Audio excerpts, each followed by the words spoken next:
guys, it's Dingers Alley. Today we're going to be talking about latest NBA stories. As you can see here, we have the Western Conference standings put up here on ESPN.com, and NBA has just announced that there will be a play-in tournament with the Trailblazers having 3 games left to play in the bubble and the Grizzlies having 2 games, with them being a game apart no matter what. Even if the Trailblazers lose all 3 of their games, and the Grizzlies win the rest 2 of their games, there must be a play-in tournament. So yeah, because that'll make the Trailblazers 3 games apart, and the minimum is 3 games apart to be in the play-in tournament. So let's talk about what happened today. The Grizzlies lost to the Raptors. I think Jonas Valanciunas played like 27 minutes. He did not score the ball at all against his former team. Marcus saw this game should have been in Memphis if they were going to play, but he played his former team. Pascal Siakam had a nice game. Same with Norman Powell. Yeah, but that's it. Biggest of the Grizzlies losses makes the play-in tournament, like I told you guys. And I think the Raptors have clinched up the 2nd seed in the East. So, more Trailblazers news. Damian Lillard had missed those 2 clutch free throws yesterday, and Paul George, Patrick Beverley, and Dame got into it on Instagram. Paul George and Pat Bev obviously on the same side, but Dame missed game winners over both of them is the funny part. Once when Pat Bev was in Houston, and obviously you already know Paul George. So I'll put a picture of the I'll put a picture of the screenshot that I got right now, showing you guys their whole conversation with Dame's thoughts. Where Dame says, "You guys just keep." To Paul George said, "You keep moving teams year to year. You're just gonna keep losing." And then Paul George says something like, "You guys want to be in the playoffs or whatever."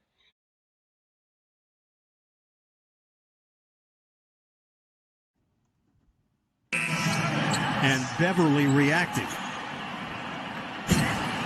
And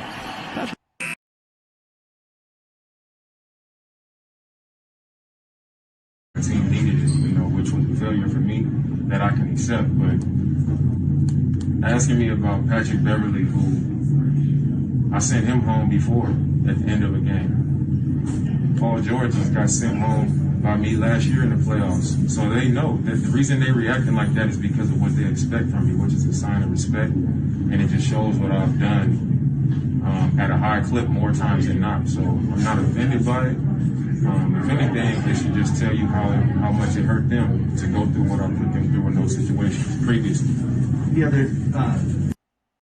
So the Paul George and Damian Lillard beef continues. So if you guys want, in the comments down below, please tell us if you guys want us to do a 15 Paul George's versus 15 Damian Lillard's or something like that. Tell us in the comments down below, because if this is like some Westbrook Pat Beverly stuff, or if this like some like rivalry now, that would be personally that I would love that. It's the stuff NBA needs. And then Draymond Green on TNT. He was saying stuff about Devin Booker. The Suns have won 5 in a row. You guys can see here. The Suns are also close in that equation. And also, sadly, it looks like JJ Redick's playoff streak, his whole career, his playoff streak will end. And yeah, that sucks for JJ Redick. So, as I was saying, Draymond Green, he was on TNT with Chuck, Ernie, I think Kenny maybe too, and Shaq, right? I'm not sure about Shaq, but like those guys on TNT. And so they're talking about the Suns' 5-game winning streak, and then he said, D-Book, it's the best thing for you is you gotta get out of Phoenix. And he was fined $50K for tampering. Book playing well and Phoenix playing well, but get my man out of Phoenix. It's not good for him. It's not good for his career. Sorry, Chuck, But Wow. they got to get Book out of Phoenix. I need my man to go somewhere where he can play great basketball all the time and win because he's that type of player. Are you tampering? Maybe. Which, I mean, I love how Phoenix is playing. I mean, they won 5 in a row. I don't know who they're going to play next. The Trailblazers are taking on they just started the game against the 76ers. They're playing as I speak right now. No Ben Simmons. So let's see how far Joel Embiid can carry them. I know Gary Trent is having a really good bubble, shooting like 62% from the three, and he's scoring like something like 20 points per game.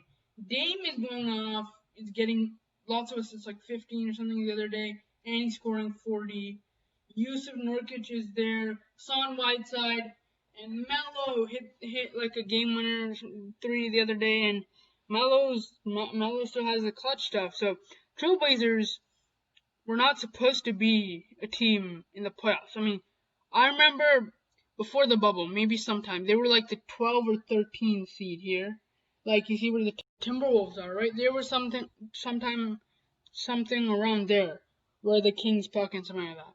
So to make this incredible playoff push along with the Suns, this is just crazy. Playoff tournament's gonna be dope. I'm predicting the Trailblazers are my 8th seed. Sorry, Grizzlies. You guys lost Jaren Jackson Jr. Valanciunas isn't looking top form, and you guys just don't got it in the bubble. I mean, you were really good in the regular season, and that looked like what's his name? Coach Taylor Jenkins might have got NBA Coach of the Year votes, but they just decided Budenholzer, Nurse, and Billy Donovan. But he was actually in the race for Coach of the Year. Because you guys, the Grizzlies were supposed to be bottom of the pack team in the West, but they actually were the 8th seed, and they were kind of like making the playoffs. I mean, and now it's just not looking great. Everyone else is clinched. So if you're in the West, this is pretty much all that's there. I mean, like, look, there can be like a small seeding change, like Houston Rockets can drop to 6 or something, and the Jazz can go up to 4, something like that. That's pretty much the main difference that can honestly happen. But the first 7 seeds in the West have clinched, and so pretty much everything's focusing on the bottom part. Lots of action. Good thing for Trailblazers. The last 3 games of the Grizzlies' schedule is against the top 3 East teams. They did play the Raptors today at 2. They lost. Then they're playing the Celtics. Then they're playing the Bucks. So I mean, the Bucks have not looked like the Milwaukee Bucks we know from the regular season. No, they haven't. But they are still Giannis, Chris Middleton, and they're still the Bucks. I mean, if Dame just hit those free throws against the Clippers, maybe Portland's almost guaranteed, but now it's not looking so guaranteed. I think, I mean, what is it called? Memphis still has like 60% projection, I think, to win, to get the 8th seed, but I personally think Portland will win. And tell me, guys, in the comments down below what you guys think about that beef between Paul George and Dame. Can I make a video about it? Another video is the TJ Warren bubble is my all NBA bubble team, and they win a championship. There's gonna be Gary Trent, Damian Lillard, Michael Porter Jr. A lot of guys I haven't mentioned, like who's doing really good in the bubble. I don't know about Karis LeVert, but like guys like that who, like TJ Warren is literally the bubble's leading scorer, and also Luka dropped 19 assists in yesterday's OT win against the Bucks. That's crazy. But yeah, that's been it for this video. Make sure you guys subscribe, hit that like button, all of that usual stuff. It's been English Jelly. For more bangers, subscribe to our channel and click the notification bell, because you'll always know when we drop a fire video. It's been English Jelly, guys. Make sure you guys subscribe, hit that like button, all that stuff. Bye. Have a great day.